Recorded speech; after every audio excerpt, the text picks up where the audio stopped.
क्रांति पथ न्यूज़ की तरफ से हमारे इस चैनल पर हमारा सिलसिला है, जो हमारा कारवां है।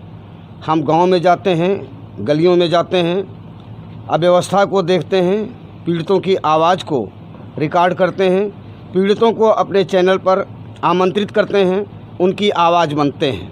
आज हमारे बीच में ग्राम सरैया, मजरे सरैया, मिर्ज़ापुर, थाना बिसवा, सीतापुर से धनीराम पुत्र गुरदयाल पधारे हुए हैं।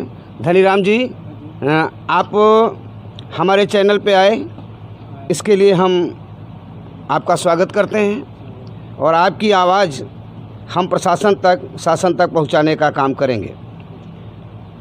आपको जो लोग परेशान कर रहे हैं, जिनसे आप परेशान हैं, जिनसे आप पीड़ित हैं, वो आप ज़रा अपना बताइए कि आप किस जाति के हैं और जिन लोगों ने आपको प्रताड़ित और परेशान कर रखा है वो लोग किस जाति के?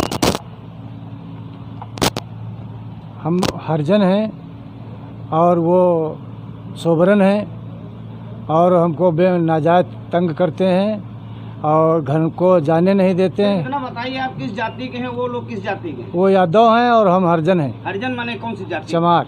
चमार। हाँ। ये धनीराम जी बता रहे हैं कि ये अनुसूचित जाति के हैं, चमार बिरादरी के हैं और इनको जो लोग परेशान कर रहे हैं वो यादव जाति के लोग हैं। इनके यहाँ पर जो इन्होंने प्रार्थना पत्र हमको दिखाए, जो दस्तावेज़ दिखाए, उनसे ये पता चल रहा है कि एक ज़मीन है और उसमें जो दीवार बनी हुई है, पहले से जो दीवार बनी है, और ये जो दूसरे हैं साधु राम पुत्र मंगली, इन्होंने जो दीवार बना रखी है उससे रास्ता टेढ़ा हो रहा है। अगर इन्होंने ये रास्ता दीवार सही कर लिया होता तो ये रास्ता भी सीधा हो जाता और सबके काम में आ जाता, लेकिन उन्होंने रास्ता सीधा करने से सीधा मना कर दिया। और ये जो है, एक बार धनीराम जी बताते हैं कि इनका ट्रैक्टर जो है इन्होंने रास्ते से निकाला और ट्रैक्टर को ऐसे बैक किया कि इनकी मोटरसाइकिल जो इनके बरामदे में खड़ी थी, वो बरामदे में मोटरसाइकिल टूट गई। उसको एक तरीके से बहुत क्षतिग्रस्त हो गई और बात करने पर सुबह लोगों ने समझौता करा दिया। जो साधु राम के भाई हैं उन्होंने कह दिया कि मोटरसाइकिल टूटी है तो मोटरसाइकिल बनवा दी जाएगी। वारदात है लॉकडाउन के पीरियड की, जबकि सारी दुकानें बंद थी, मोटरसाइकिल रिपेयर नहीं हो सकती थी। लेकिन 2 महीना बाद जब आपने लॉकडाउन खुला और मोटरसाइकिल रिपेयर करने की बात की, और धनीराम जी आप अपने शब्दों में बताइए कि जब आपने मोटरसाइकिल बनवाने की बात कही तो उन्होंने क्या कहा, क्या जवाब दिया? फिर उन्होंने कहा कि चमार की जात साले डंडों से मारेंगे, ज़्यादा बदतमीजी करोगे और मोटरसाइकिल तुम्हारी हम नहीं बनवाएंगे, और जाओ तुमको जो कुछ करना हो तो चमार की झाड़ जो करना है तो करो जाके। जात सूचक गालियां दिया, अपमानजनक गालियां दिया और बात यहीं पर नहीं रुकी। दिनांक 28/5/2020 की रात 8 बजे उक्त लोगों ने कोई हमला किया आपके ऊपर। हाँ, मारे। किसने मारा? किसने मारा? धर्म सिंह ने मारा, साधु राम ने मारा और अमर सिंह ने मारा और उनका लड़का विकास ने वो मारा और छोटू मारा। आप थाने गए थे रिपोर्ट लिखाने के लिए कि नहीं गए? हाँ, गए थे सर। थाने पे रिपोर्ट लिखी गई?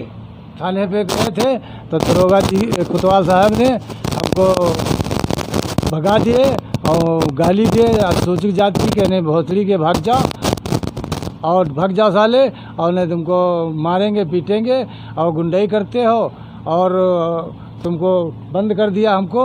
तुम्हारे चोट कहाँ आई थी? हमारा सर फूट गया था। और किसको चोट आई थी? और हमारी माता जी के ये नाक टूट गई है, हड्डी टूट गई है मुँह की। पुलिस वालों ने कोई डॉक्टरी कराया? नहीं, कोई नहीं कराया सर। ना तुम्हारी रिपोर्ट लिखी गई? ना कुछ नहीं लिखा गया।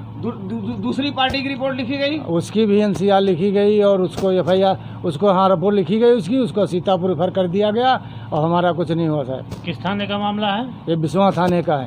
थाना बिसवा।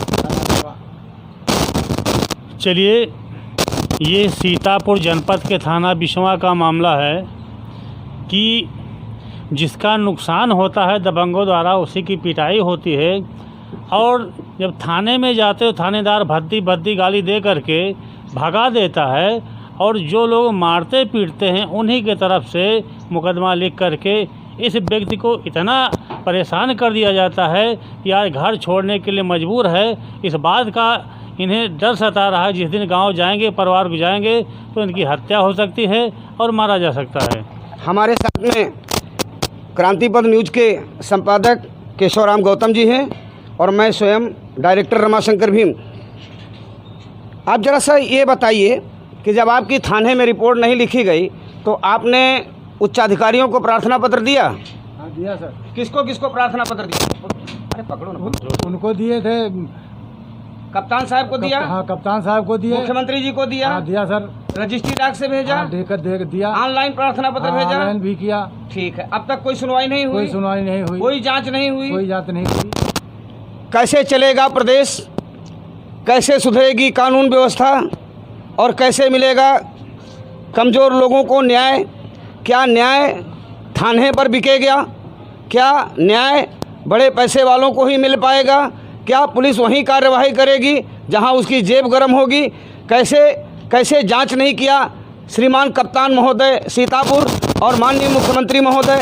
कब ध्यान देंगे आप? जब शिकायतें आपके पास पहुंचती हैं तो क्या शिकायत निवारण का जो प्रकोष्ठ है आपका वो भी कागजी शेर बन गया है? क्या उस पर कोई कार्यवाही करने के लिए सक्षम अधिकारी बैठा ही नहीं है जो नीचे के अधिकारियों को निर्देश दे के लोगों को न्याय दिला सके और उचित कार्यवाही की जा सके? आपको गांव जाने में कोई खतरा है? खतरा कहते हैं मार डालेंगे तुमको, आ जाओगे। हम लाठी लेकर के गांव के आसपास बैठते हैं। तो गांव नहीं जाते हो? गांव नहीं जाते। 3 महीना हो गए सर, मारे घूमते हैं इधर से उधर। 3 महीना हो गया है पीड़ित परिवार इधर उधर मारा घूम रहा है। हम इस चैनल के माध्यम से आगाह करना चाहते हैं जिले के संबंधित पुलिस अधिकारियों को और थानाध्यक्ष विशेषकर थाना प्रभारी महोदय को कि आप कम से कम इतना जुर्म मत करिए कि ये आपके लिए कोई अपशब्द बोलें या आपके खिलाफ़ कार्रवाई हो या हमको भी अपने चैनल की तरफ से जुबान खोलनी पड़े, क्योंकि आपने एक पक्षी रूप से 151 की कार्रवाई कर दी। अब लोग कहते हैं कि SC/ST एक्ट की ज़रूरत नहीं रह गई। SC/ST एक्ट की ज़रूरत नहीं रह गई। कैसे नहीं रह गई है SC/ST एक्ट की ज़रूरत? जब एक पक्ष मार खाता है, सर पे चोट लगती है, उसकी वृद्ध माँ की नाक टूट जाती है, आँख पे चोट आती है, उसकी FIR नहीं लिखी जाती है, एक पक्षी 151 में कार्रवाई की जाती है और दूसरे पक्ष की तरफ से दूसरे पक्ष का जो पहुंच के लोग हैं, पहुंच वाले लोग हैं, क्या लगे विधायक की? कौन विधायक आपके यहाँ है? महेंद्र यादव की क्या खिलाफ पार्टी से कुछ पकड़ है क्या? उनकी वो रिश्तेदार हैं उनके। वही विधायक महेंद्र यादव जी के रिश्तेदार हैं विपक्षी। यही एक कारण हो सकता है कि इस पीड़ित परिवार की ना तो मेडिकल कराया गया, ना इनकी सुनवाई की गई, ना इनकी FIR दर्ज की गई, बल्कि जो दबंग लोग हैं, जो संख्या में ज़्यादा हैं, जो पावरफुल लोग हैं, जो ऊंची राजनीतिक पहुंच वाले लोग हैं, उन लोगों ने इस पीड़ित परिवार को मारा भी, उनके खिलाफ FIR भी लिखाई। मुख्यमंत्री जी अगर अब नहीं तो कब? तत्काल ध्यान दीजिए और इस पीड़ित परिवार को न्याय व सुरक्षा मिलनी ही चाहिए। धन्यवाद।